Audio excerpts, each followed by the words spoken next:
Now, let me show you exactly why the advice you're hearing does not match the moves the people giving it are actually making. Every billionaire interview says the same thing: stay invested, do not try to time the market, put your money to work, cash is trash. You have heard it 1,000 times. And like a good student, you listened. You put everything into index funds and ETFs. You kept just enough in savings to cover 3 months of rent. You did exactly what they told you to do. But here's the part that should bother you. The people giving you that advice are not following it themselves. And there are very specific, very uncomfortable reasons why. My name is Ivan, and I spend way too much time studying money, financial psychology, and the gap between what the wealthy say and what the wealthy actually do. Let us start with where this advice has actually landed most people, because the results tell a story that nobody in the financial industry wants you to hear. According to Bankrate's 2026 Emergency Savings Report, only 30% of Americans could pay for a $1,000 emergency expense from savings. 27% have zero emergency savings, not low savings, zero. And here's where it gets worse. The median emergency fund balance dropped from $10,000 down to $5,000 in just 1 year. Half of what people had saved 12 months ago is gone. 59% of Americans say they cannot cover a single unexpected $1,000 expense without going into debt. Now, think about what this means in context. The standard financial advice for the last 20 years has been keep 3 to 6 months of expenses in cash and invest everything else. This is the advice that financial planners give. This is the advice that investing apps push. This is the advice that every personal finance channel repeats. And the result of following that advice is a country where more than half the population is one broken alternator away from a credit card spiral. Meanwhile, even people earning six figures are not immune. 40% of households making over $100,000 a year report living paycheck to paycheck. That is not a typo. People earning well above the median income, following the invest everything rule, still do not have enough liquidity to handle a single bad month without reaching for a credit card. And the reason is obvious when you look at it from the right angle. The standard advice creates a system where your money is always working for someone, but that someone is not always you. Your investments are generating management fees for your advisor. Your retirement contributions are locked behind penalty walls until you are 59 and a half. Your brokerage account is fully invested in positions you would have to sell at a loss during a downturn. You followed every rule perfectly and you still have no flexibility when something goes wrong. Something about the standard recommendation is not working. And the reason it is not working is because it was never designed to optimize your financial health. It was designed to optimize something else entirely. And that brings us to the part nobody talks about. Financial advisors, fund managers, robo-advisors, banks. They all make money when your money is invested with them, not when it is sitting in your savings account. The entire financial industry runs on a model called assets under management. Your advisor typically charges around 1% of whatever you have invested with them. If you keep $100,000 in cash instead of handing it over, that is $1,000 per year they do not earn. Multiply that across a few thousand clients making the same choice, and suddenly you understand why every single piece of financial content you consume pushes you to invest every last dollar immediately. The fund managers are even more motivated. Vanguard, Fidelity, BlackRock, they manage trillions. Every dollar you hold in cash is a dollar that is not generating management fees for someone. Every article about inflation eating your savings. Every calculator showing you the opportunity cost of uninvested cash. Every advisor nudging you to maximize your invested balance. It is not that they are wrong about investing being important. They are absolutely right about that. But the advice to be fully invested at all times serves their interest just as much as yours, maybe more. The standard C. Recommendation of 3 to 6 months of expenses is not based on what is optimal for you. It is based on the minimum amount of cash you can hold without going bankrupt and pulling all your money out of their products. Just enough so you do not panic sell during a downturn, but not so much that it cuts meaningfully into their fee revenue. That is not financial advice. That is a retention strategy disguised as financial advice, and the conflicts go deeper than most people realize. Consider Social Security. If you take Social Security earlier, your monthly payments are lower, but you keep more money in your investment portfolio for your advisor to manage. If you delay Social Security to get a higher monthly payment, you might pull down your invested balance to bridge the gap, reducing your advisor's fee income. Guess which option most advisors lean toward when the topic comes up? They will not frame it as a conflict of interest. They will frame it as keeping your assets working. But the result is the same. Or consider what happens when you want to use your investments to pay off your mortgage early. Mathematically, paying off a 3.5% mortgage with money that could earn 8% in the market seems like a bad deal. Your advisor will show you the numbers and they will be correct. But what they will not tell you is that a paid off house changes your risk profile entirely. It means you can survive a job loss for months longer. It means you can take a career risk that leads to higher lifetime earnings. It means you sleep differently at night. That peace of mind does not show up in their spreadsheets, but it shows up in your life in ways that compound for decades. Now, here is where this gets really interesting, because the wealthiest people in the world are telling you a completely different story with their actions than with their words. By the end of the first quarter of 2026, Berkshire Hathaway held $397 billion in cash and short-term treasury bonds. That is not a typo. $397 billion. That cash reserve is now larger than the combined cash holdings of Apple, Amazon, Alphabet, and Microsoft put together. And this was not accidental. Between 2022 and 2024, Berkshire sold a net $100 to $73 billion worth of stocks while buying very little in return. They dumped massive positions in Apple, Bank of America, and Amazon. This was deliberate, sustained, aggressive repositioning toward cash. Warren Buffett, the most famous investor alive, the man who built his entire reputation telling people to buy and hold forever, spent 3 straight years selling stocks and hoarding cash. And even after stepping down as CEO, the strategy has not changed. Greg Abel told shareholders at the 2026 annual meeting that Berkshire's ultra-conservative path would stay the course. And here's the part that makes this even harder to ignore. Berkshire outperformed the S&P 500 by 23 percentage points in 2026 during a period of heightened recession risk. The cash position was not a drag on performance, it was the reason for it. While other investors were forced to ride out every dip with fully invested portfolios, Berkshire had the ability to be selective, to wait, and to earn billions in risk-free interest on treasury bills while everyone else watched the market swing. Think about that. The man who tells you to stay fully invested did the opposite, and it worked. Not because he timed the market perfectly, but because having cash gave him options that fully invested people simply did not have. Now, ask yourself something. The standard advice you receive says, never try to time the market. Dollar cost average. Stay fully invested through all conditions. But the most successful investor in history looked at the market, decided it was overvalued, and quietly moved almost $400 billion to the sideline. When the next correction comes, and Buffett clearly positioned for one, Berkshire will have nearly $400 billion ready to deploy. They will buy incredible businesses at discount prices. Their wealth will compound from a position of strength. Meanwhile, the people who followed the standard advice will be fully invested, watching their portfolios bleed, unable to take advantage of any opportunity because they have no cash. I am not saying you should try to time the market like Buffett. You probably should not. He has access to information and analysis that regular investors do not. But the principle underneath his actions applies to everyone. Cash is not something you hold because you are scared. Cash is something you build because you are strategic. His moves tell you what his words never did. Now let me walk you through the part that makes all of this hit differently. Because there is a hidden tax that almost nobody talks about. And it falls almost exclusively on people who do not have enough cash. There is a concept that does not get enough attention called the poverty premium.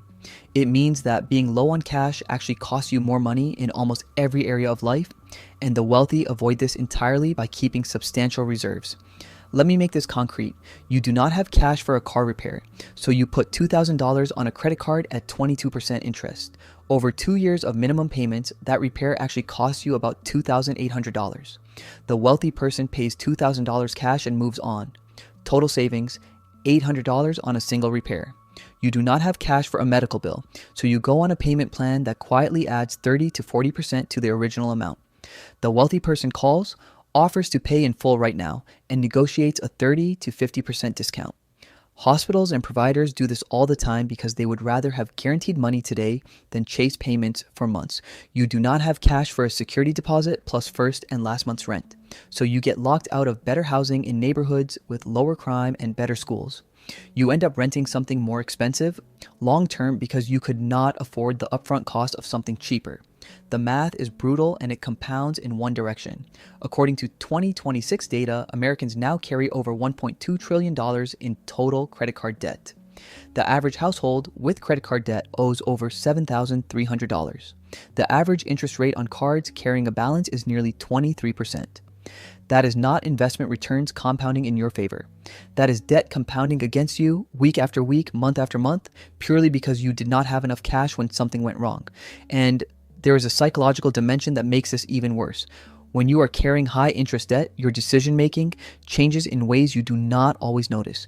You become more risk averse at exactly the moments when taking a calculated risk would benefit you most.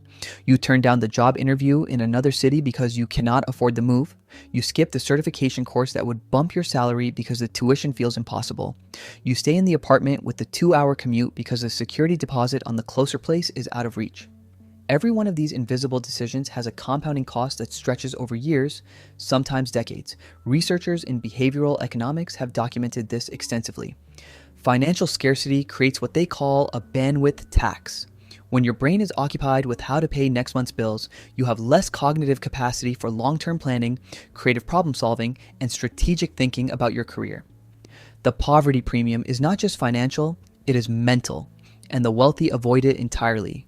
Not because they are smarter, but because they have enough cash to keep their bandwidth clear. The consequence is a cycle that feeds itself. No cash leads to debt. Debt leads to interest payments. Interest payments eat into your ability to save cash. Less cash means the next emergency goes on credit too.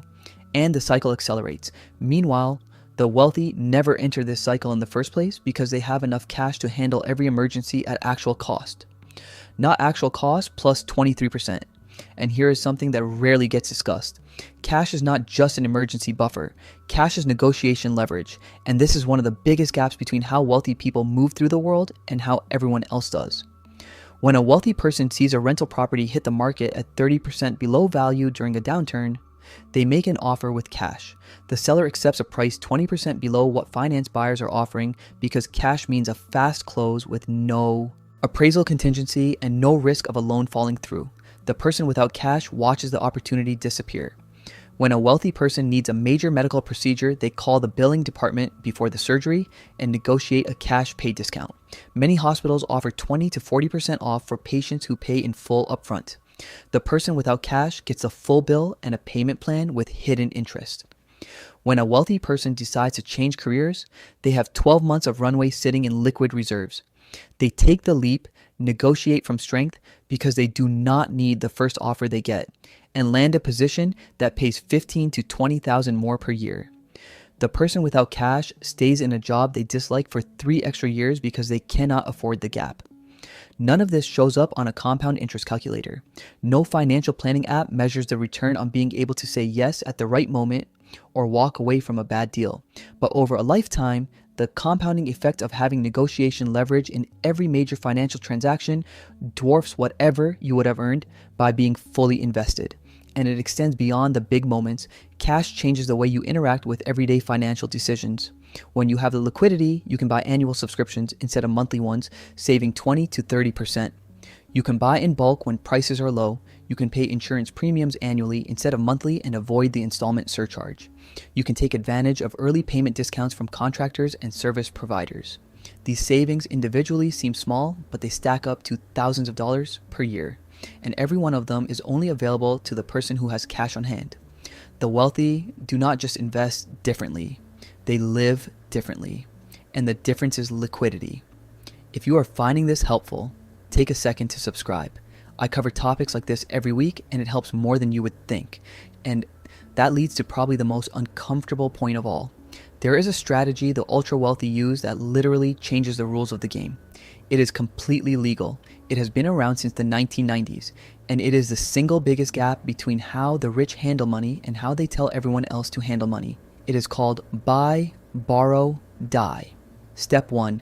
They buy assets that appreciate over time. Stocks, real estate, private equity, business stakes. These assets grow in value year after year, but the growth is not taxed until you sell. That is the key. Unrealized gains are invisible to the tax code. Step 2. Instead of selling those assets when they need cash, they borrow against them. They take out something called a securities-backed line of credit. They use their stock portfolio as collateral and borrow money at relatively low interest rates. The borrowed money is not taxable income because it is a loan, not a sale. So they get the cash without triggering any capital gains tax. Step 3. When they eventually pass away, their heirs inherit those assets with what is called a stepped up basis. That means all the appreciation that happened during their lifetime, the tax bill on all of it, essentially disappears. The heirs can sell the assets the next day and owe almost nothing in capital gains. Now, think about what this means. The wealthy tell you to stay fully invested because that is exactly what they do. But they forgot to mention that they have also built an entire system to access their money without ever selling. You stay fully invested, and when you need cash, you sell and pay 15 to 20% in capital gains taxes. They stay fully invested, and when they need cash, they borrow and pay almost nothing. Same advice, completely different outcome. The system was designed this way. For regular people, every sale is a taxable event that resets your compounding clock. You sell investments to buy a house, capital gains. You sell to fund a career change, capital gains. You sell during a downturn because you need the money. You crystallize a loss and miss the recovery. Over a 40-year investing career, these tax events can reduce your final wealth by 20 to 30% compared to someone who never sold. And the tax code reinforces this at every level. The entire system is structured to reward people who never sell. If you buy a stock and it goes up 500% over 20 years, you owe zero in taxes as long as you hold it. Your wealth grows completely untaxed for decades, but the moment you sell, you owe 15 to 20% on the entire gain. The wealthy understand this deeply, and it shapes their behavior in ways that most people never think about. They hold investments for decades. They almost never sell unless absolutely forced to. And when they need cash, they borrow against those investments instead of selling. This means their wealth compounds without the drag of taxes for their entire lifetime. No interruptions, no capital gains payments resetting the clock, just unbroken compounding for 30, 40, 50 years. And when they pass away, the stepped up basis wipes the slate clean for their heirs. The person earning $75,000 a year does not have access to these strategies. They sell to fund their life. They pay taxes every time they sell. They lose the compounding advantage every time they liquidate a position. And nobody explains that the advice to stay fully invested only works the way it is supposed to when you also have a system to access your money without selling. Without that system, the advice is incomplete. And incomplete advice given with confidence is more dangerous than no advice at all. Now let me put all of this together with the two people who always make this clear. Poor Peter and Rich Richard both earned $75,000 a year. Same city, same starting point, same access to the same financial advice. Poor Peter follows conventional wisdom perfectly. He keeps 3 months of expenses in savings, roughly $9,000. He invests everything else in index funds. His financial advisor is happy. His apps show great returns. On paper, he is doing everything right. Then life happens the way life always does. His car needs a $4,000 repair. His emergency fund barely covers it, and he puts the rest on a credit card at 22% interest. He ends up paying over $5,000 total for that repair. That extra $1,100 did not go toward his future. It went to a credit card company. The market drops 28%. He holds, which is good, but then his company does layoffs. He needs cash. He sells $20,000 of investments at the bottom. Those same shares would have been worth over $50,000 5 years later. That is $30,000 in future wealth that evaporated because he needed 2 months of living expenses at the worst possible time. A great rental property hits the market at 30% below value during the downturn. Peter cannot move. No cash. Someone else buys it. It doubles in value over the next 7 years. That is a 6-figure opportunity that Peter watched happen from the sidelines because every dollar he had was either invested or owed to someone. He stays in a job he dislikes for 3 extra years because he does not have the runway to make a change.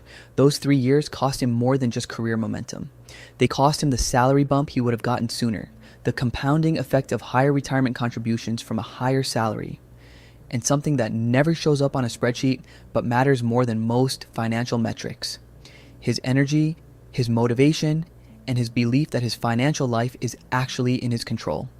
Rich Richard earns the same $75,000, but he keeps 15% of his portfolio in liquid reserves. His advisor criticizes him constantly. His friends show him compound interest calculators proving he is losing money to inflation. He ignores them. When the same car repair hits, he pays $4,000 cash. Done. No interest, no payment plan, no stress. When the market drops, he does not sell anything.